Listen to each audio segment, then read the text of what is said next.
저녁 3월 8일 청년부 예배를 시작하겠습니다.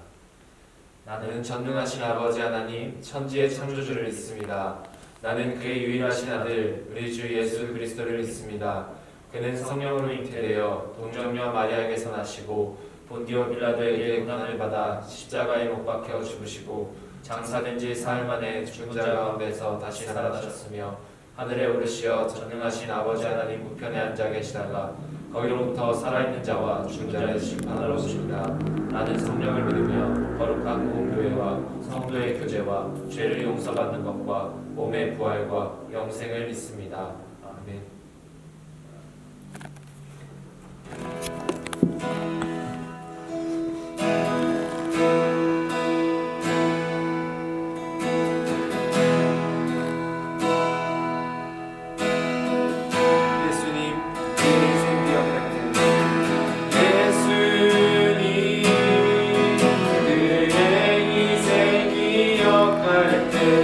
자기 몸 버려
오늘도 우리를 사랑하시고 각자의 자리에서 하나님께 예배드리는 기쁨을 주시는 주님 감사합니다.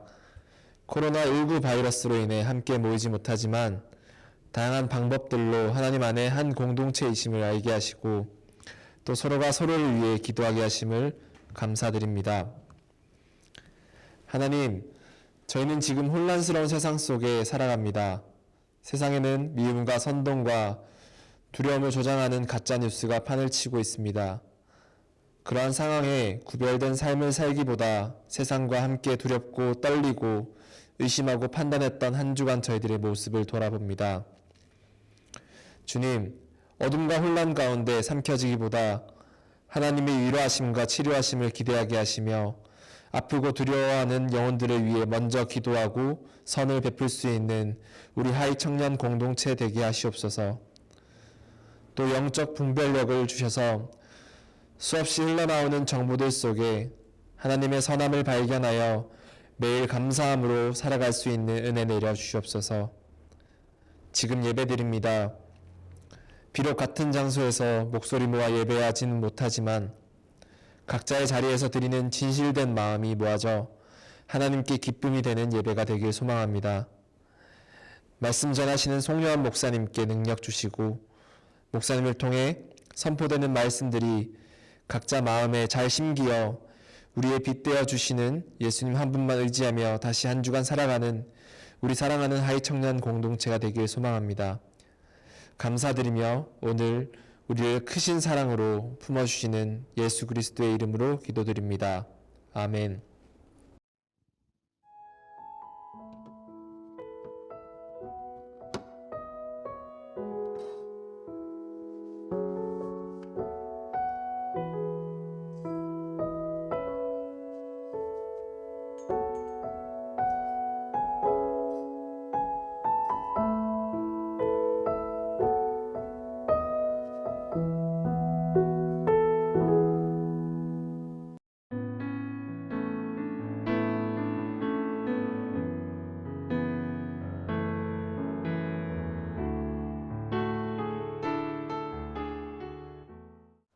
오늘 우리에게 주시는 하나님의 말씀은 사무엘상 17장 31절부터 40절까지의 말씀입니다.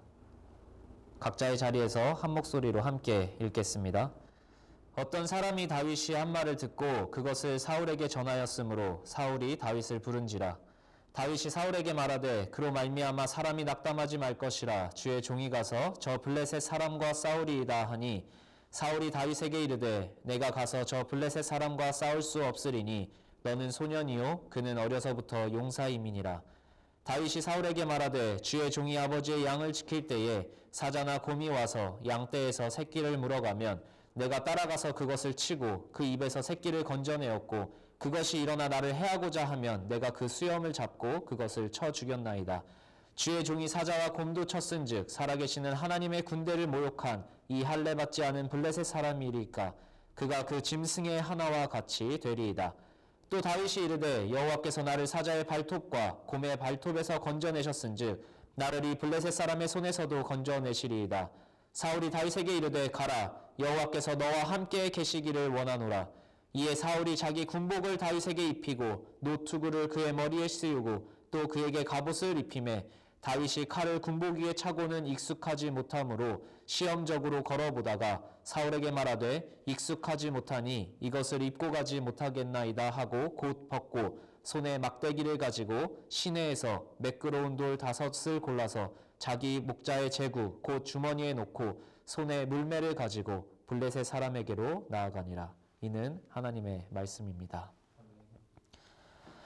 화면으로 여러분을 만나려니 뭔가 어색하지만 오늘 우리에게 주시는 하나님의 말씀이 여러분에게 동일하게 여러분의 삶에 선한 영향력을 끼치길 소망합니다. 예배라는 주제로 우리가 어느새 3달째 달려가고 있습니다. 부득이하게 모이지 못하는 상황에서 우리의 예배는 어떻게 드려지고 지켜져야 하는가?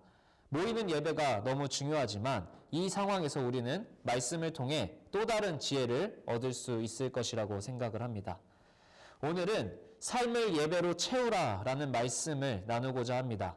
예배드리러 나오는 삶에 더 나아가 삶을 예배로 바꾸는 우리가 되기를 축복합니다. 그런데 삶을 예배로 바꾼다, 삶을 예배로 채운다라는 것은 무슨 의미일까요? 우리는 뭔가 어려운 일을 당하면 흔들린다라는 말을 많이 씁니다. 그게 신앙이 되었든 자신의 미래가 되었든 직업이 되었든 흔들린다라는 것은 그것을 지탱하고 있던 무언가가 불안정해진다라는 것입니다. 내가 본래 믿고 있던 것을 더 이상 믿지 못하게 된 것입니다. 그러면 바로 그 사람에게는 두려움이 찾아오게 되어 있습니다. 우리 모두는 두려움을 경험해 보았을 겁니다. 아무리 하나님을 믿는다고 하더라도 우리는 흔들리고 두려움을 느낍니다. 흔들리지 않는 하나님을 믿는데 하나님을 믿는 믿음이 흔들리는 것입니다. 교회를 다니고 하나님을 믿어도 세상이 두렵다면 하나님을 도대체 믿는 유익은 무엇일까? 아니면 무언가 그 두려움을 이기는 믿음이 불완전한 것인가? 그 질문에 대한 답을 오늘 말씀을 통해 한번 찾아가면 좋겠습니다. 여러분, 우리는 보통 언제 두려움을 느끼나요? 내가 컨트롤할 수 없는 상황이 닥치면 그렇습니다. 지금 코로나 바이러스로 인해 몸이 약한 사람들은 건강에 대한 두려움을 느낄 수 있습니다. 정부는 아무리 열심히 통제하려고 해도 통제되지 않는 상황으로 두려움을 느낄 수 있습니다. 정치인들은 이 위험한 상황에 정권을 유지할 수 있을까라는 두려움을 느낄 수 있습니다. 수많은 자영업자들, 프리랜서들은 컨트롤할 수 없는 상황에서 경제적인 두려움을 느낄 수 있습니다. 그렇다면 사람은 스스로 컨트롤할 수 없는 이 상황에서 그저 두려워하며 살아야 하는 것인가? 이 상황을 버티고 이겨낼 방법은 전혀 없는 것일까? 이전에도 이야기했지만 사람이 무엇을 두려워한다라는 것은 자기가 무엇을 믿고 있는지 보여주는 것이라고 말씀드렸습니다. 많은 사람이 그것을 두려워한다고 해도 모든 사람이 그것을 두려워하는 것은 아닙니다. 누군가는 그것에 대해 전혀 두려움을 느끼지 않기도 합니다. 다윗이 그랬습니다. 모든 사람이 골리앗을 두려워할 때 그러나 다윗만큼은 골리앗을 두려워하지 않았습니다. 왜 그랬을까요? 그는 골리앗보다 하나님을 두려워했고 골리앗의 힘과 무기보다 하나님의 힘을 믿고 있었습니다. 어떻게 그는 그럴 수 있었을까요? 아이를 키우면서 어떻게 이 아이를 건강한 사람으로 키울지 많은 고민을 하게 됩니다. 그래서 육아책도 많이 보고 육아 강의도 많이 들었는데 그런 것을 공부하면 공부할수록 좋은 부모 밑에서 좋은 아이가 자라나는 것 같습니다. 좋은 부모가 아이를 지지해 줄수록 아이의 자존감은 높아지고요. 자존감이 높아지면서 실패를 두려워하지 않고 성취할 때까지 시도하는 힘이 생긴다라고 합니다. 그래서 좋은 부모가 되어야지라는 생각을 참 많이 하게 되는 것 같습니다. 그렇다면 그 담대한 믿음으로 골리앗 앞에 섰던 다윗은 좋은 집안에서 좋은 교육을 받았을까요? 훌륭한 부모 밑에서 건강한 가정교육과 신앙교육을 받아서 그렇게 담대할 수 있었을까요? 오늘 그 다윗에 대한 오해를 한번 깨치고 그 다윗을 통해 우리는 어떻게 이 세상을 두려워하지 않고 이길 수 있는지 한번 나눠보도록 하겠습니다. 첫 번째 주제입니다. 불공평한 대우를 받는 다윗입니다. 다윗의 삶을 보면요, 여러분, 누구보다 상처투성이의 인생을 살아온 사람입니다. 다윗은 8명의 아들이 있는 집에 막내로 태어났어요. 근데 어느 날 이스라엘의 새로운 왕을 찾고 기름을 붓기 위해 사무엘이 다윗의 집에 찾아옵니다. 첫째 형부터 차례대로 사무엘이 기름 부을 적합자를 찾고 있었는데 7명의 그 형들을 다 알아보아도 하나님은 적임자가 아직 나타나지 않았다라고 말씀하십니다.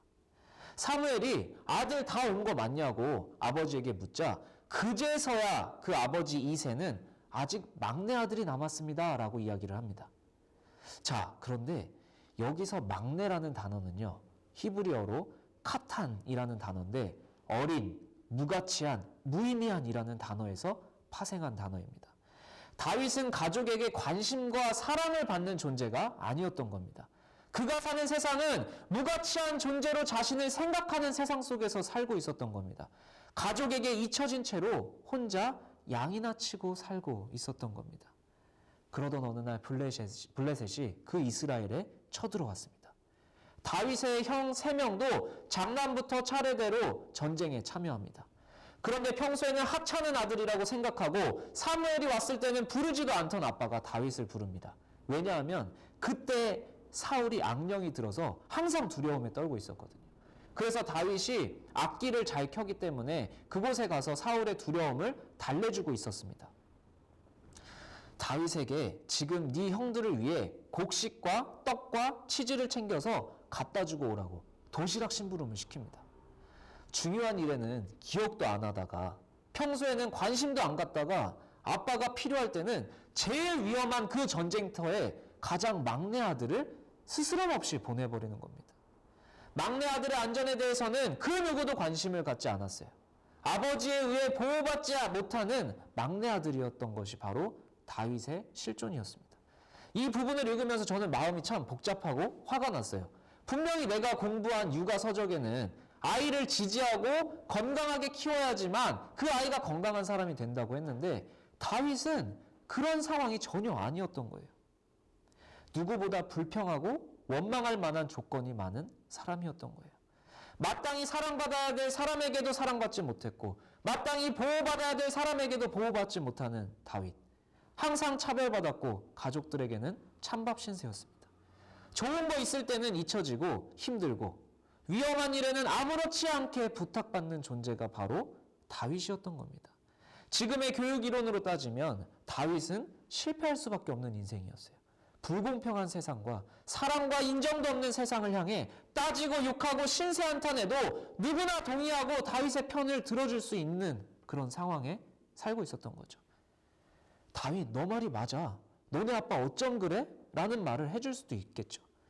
만약 다윗 주변에 다윗을 너무 잘 이해해주고 그의 불평과 불만을 옳은 소리라고 편들어주는 사람들만 있었다면 그의 인생은 거기에서 멈추었을 겁니다. 그러나 그는 그 상황에서도 아버지의 도시락을 들고 전쟁터를 찾아갑니다. 전쟁터에 도착했더니 웬 거인이 하나님과 하나님의 군대를 모욕하는 소리를 들었어요. 그런데 오히려 그 소리를 듣고 사람들은 심히 두려워하여 여기저기 도망다니는 거예요. 그런데 다윗은 아니 저런 사람을 어떻게 가만히 두냐, 죽여야 되지 않겠냐고 사람들에게 말해요.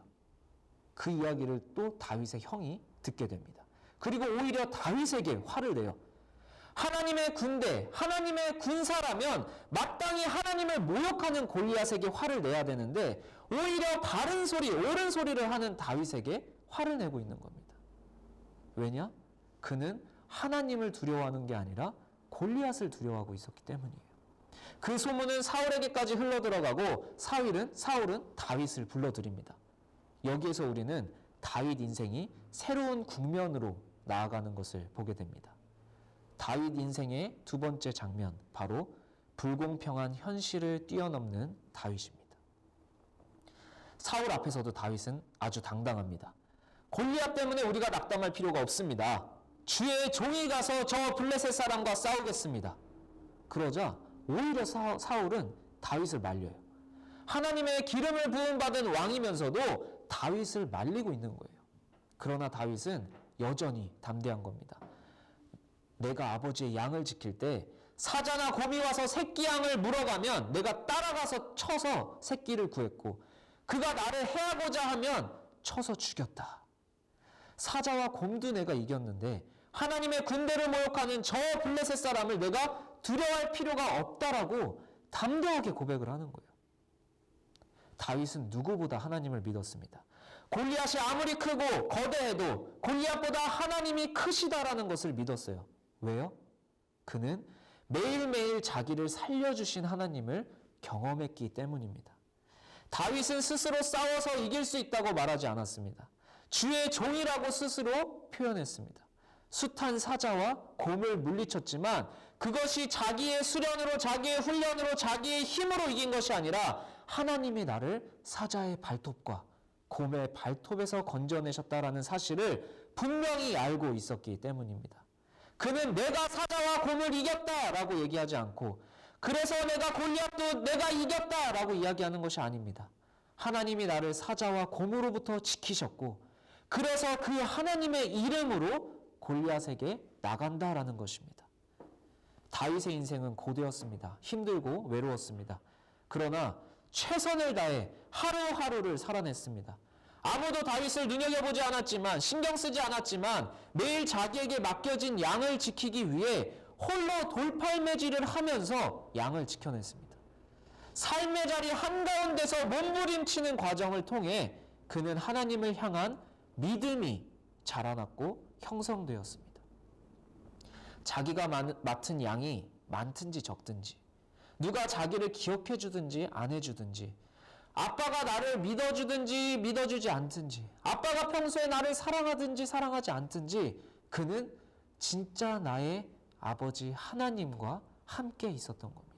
비록 육체의 부모는 그를 사랑해주지 않아도 그는 나의 진짜 아버지 하나님이 나를 사랑하시고 매일매일 그 하나님과의 사랑을 키워나갔기 때문에 오늘의 육아책들은, 육아 영상들은 부모가, 육체적인 부모가 아들을 지지해줘야 된다라고 말하지만 모두가 실패할 만한 그 상황에 다윗은 진짜 자기의 아버지 하나님으로부터 지지를 받고 매일매일 구원을 경험하고 있었다라는 겁니다. 그래서 그는 자기의 삶의 자리를, 자기 스스로를, 자기의 직업을 부끄러워하지 않았던 겁니다. 한 마리의 양이 잡혀가도 만약 자기의 직업을 부끄러워했다면 목숨 걸고 구하지 않았을 거예요.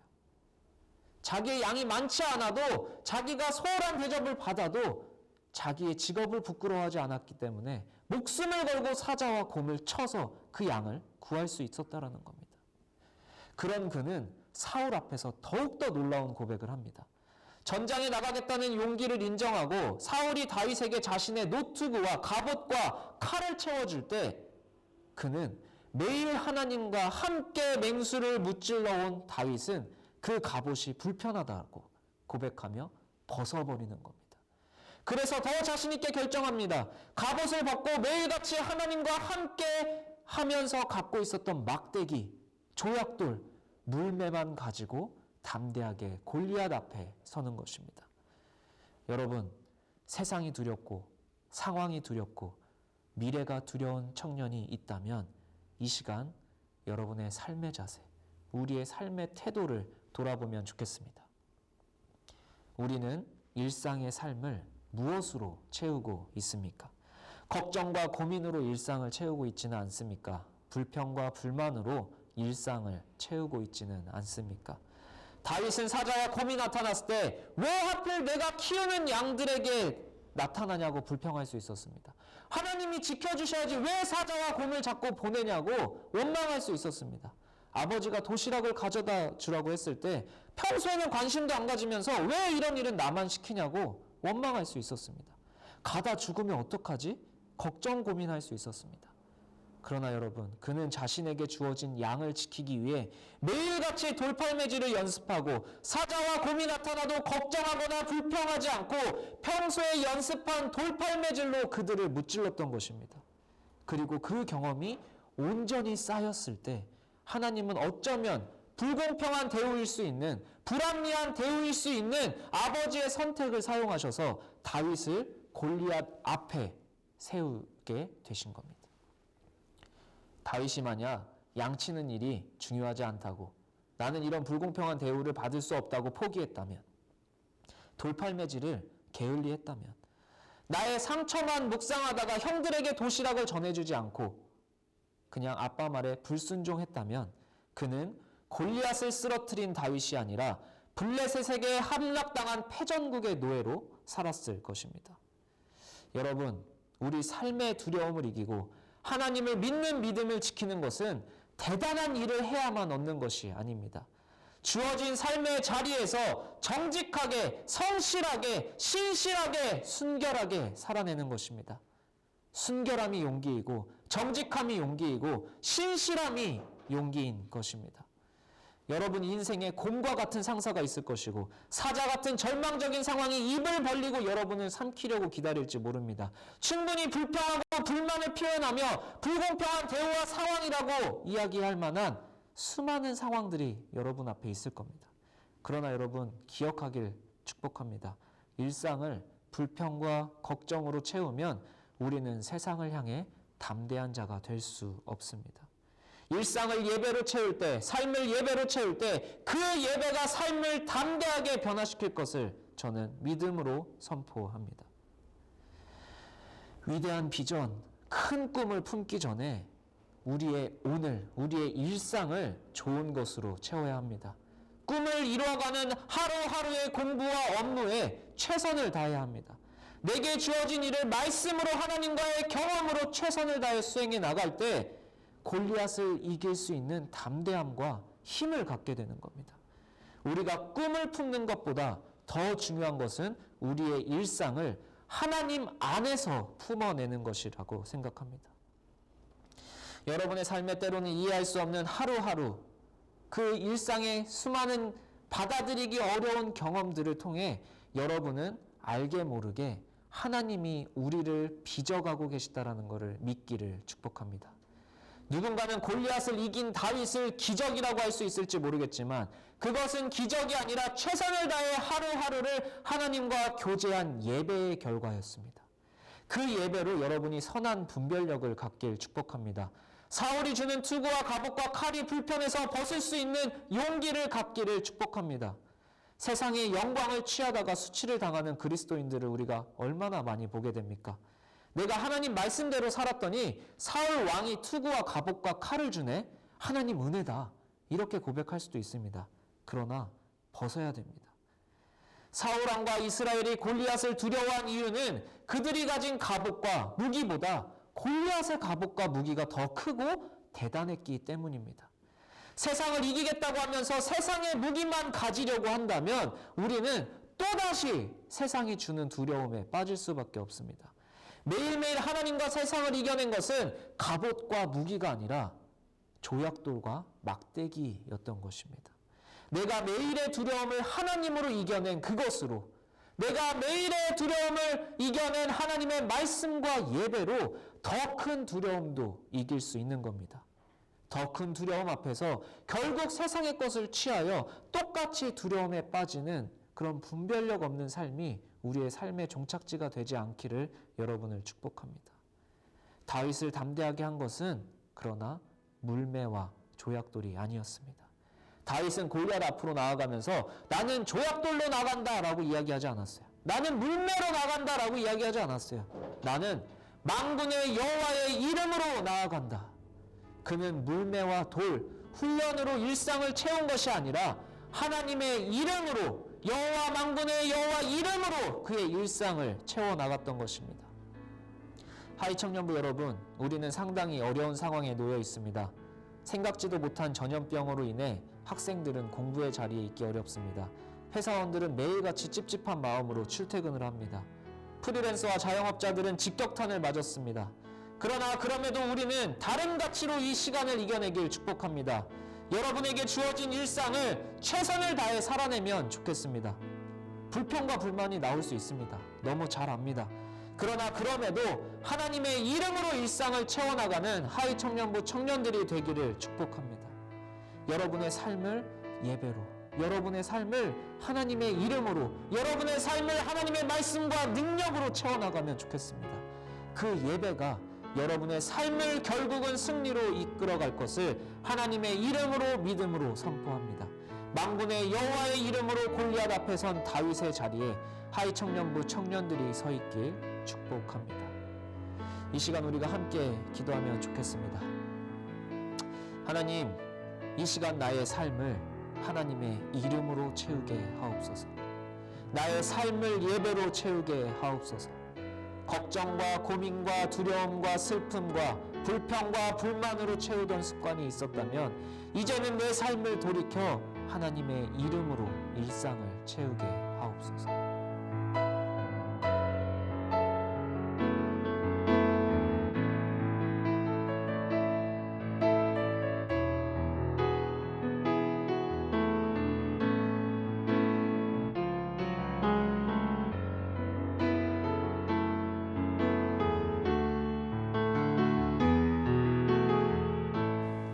두 번째로 기도합니다.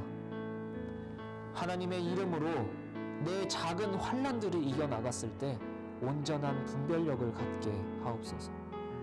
훗날 세상이 투구와 갑옷과 칼을 준다 할지라도 담대하게 벗을 수 있는 용기를 허락하옵소서.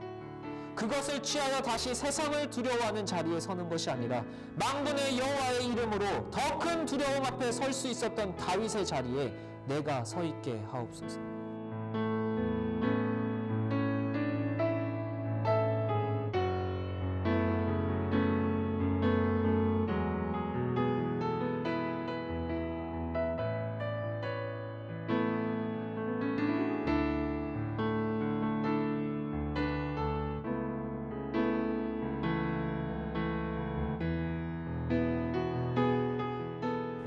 마지막으로 우리나라와 전 세계를 휩쓸고 있는 코로나 바이러스에 신음하는 환자들과 가족들뿐 아니라 경제적인 어려움, 일상이 무너진 수많은 청년들과 지체들이 있습니다. 하나님, 그들의 일상을 지켜주옵시고 이 나라를 지켜주옵소서. 또한 교회를 위해 함께 기도합시다. 일상을 예배로 채우는 만큼 모이는 예배를 소홀히 하지 않는 교회가 되게 해달라고. 예배의 자리가 회복되어 함께 삶을 나누는 회복의 자리를 경험하게 해달라고 함께 기도합시다.